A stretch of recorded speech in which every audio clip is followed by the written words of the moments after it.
Assalamualaikum warahmatullahi wabarakatuh. Salam sejahtera bagi kita semua. Om Swastiastu, Namo Buddhaya, salam kebajikan. Kami ucapkan terima kasih kepada seluruh wajib pajak atas kontribusinya dalam penghimpunan penerimaan negara di sektor perpajakan. Untuk mewujudkan DJP bersih dari korupsi dan menjadi birokrasi bersih dan melayani, tolong Bapak dan Ibu bantu kami untuk tidak memberikan atau menjanjikan akan memberikan hadiah atau pemberian dalam bentuk apapun kepada seluruh pegawai Direktorat Jenderal Pajak terkait pelaksanaan pekerjaan dalam jabatannya.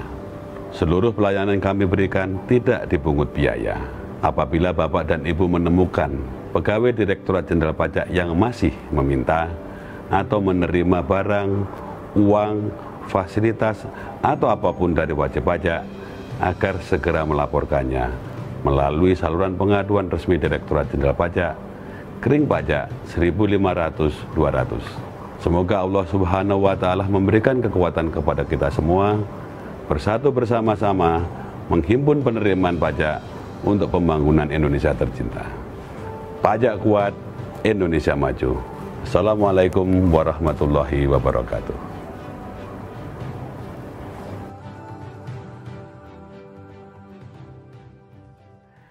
Pemerintah mengkompensasi pada saat masyarakat menghadapi situasi yang berat ini menggunakan keuangan negara. Bantuan sosial diperluas, ditingkatkan, dan kemudian masuk kepada berbagai langkah-langkah. Yang tadinya masyarakat tidak mendapatkan apa yang disebut subsidi internet, mereka sekarang mendapatkan. Karena anak-anak didik kita tidak bisa masuk sekolah, mereka harus mengikuti proses belajar melalui jarak jauh dan itu membutuhkan konektivitas internet. Kita memberikan bantuan dalam bentuk subsidi listrik karena masyarakat sekarang harus lebih banyak di rumah.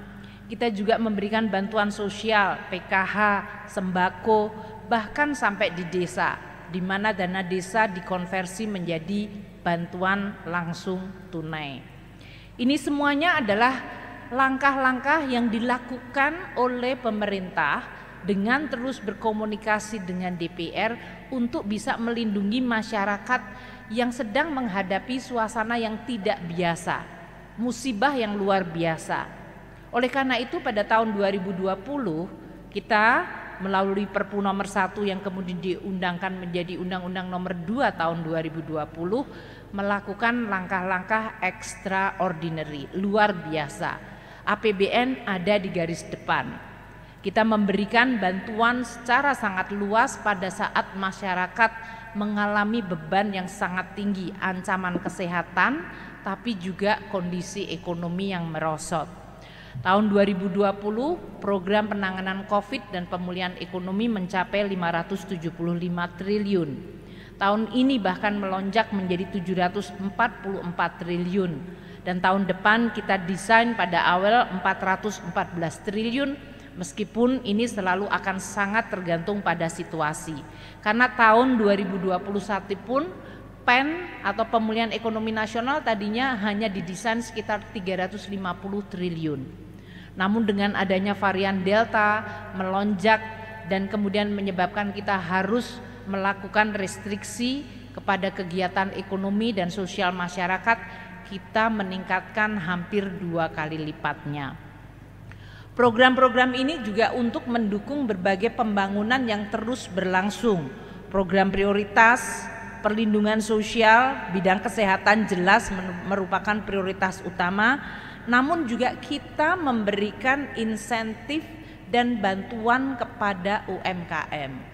Bantuan UMKM yang selama ini diperoleh melalui subsidi KUR maupun ultramikro, kita tambahkan dengan memberikan bantuan produktif kepada UMKM.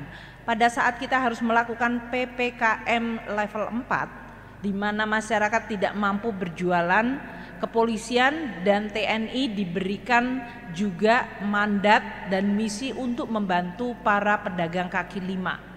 Sehingga mereka memang tidak bisa seluruhnya dikompensasi, tapi paling tidak bisa agak meringankan. Ini semualah yang kita selalu hadapi dan kita kelola. Pada saat ini kita juga terus melihat kondisi global yang akan terus sangat dinamis.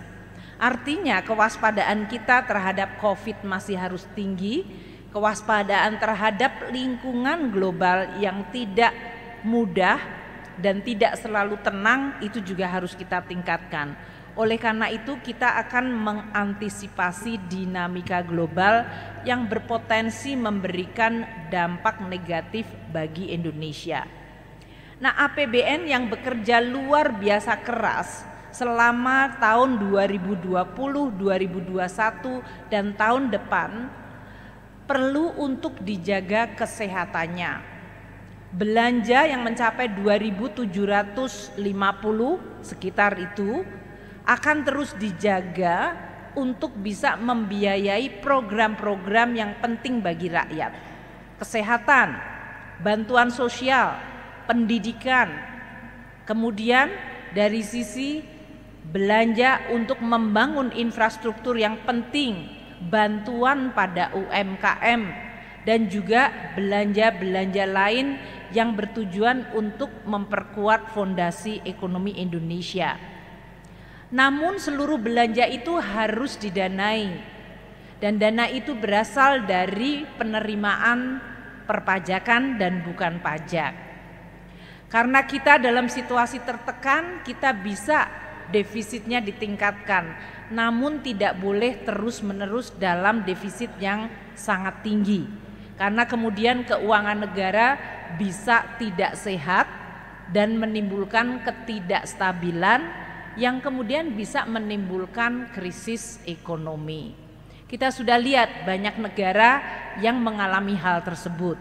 Kita tidak ingin Indonesia berada dalam posisi sesudah menangani COVID, menyetabilkan sosial dan ekonomi, kemudian APBN menjadi sumber masalah. Oleh karena itu, penyehatan APBN dilakukan secara terukur dan bertahap. Tentu tujuannya adalah masyarakat pulih dulu, ekonomi kuat lagi, dan kemudian APBN menjadi sehat kembali. Untuk itu DPR dengan pemerintah bersama-sama mendesain sebuah reformasi perpajakan yang tertuang dalam Undang-Undang Harmonisasi Peraturan Perpajakan.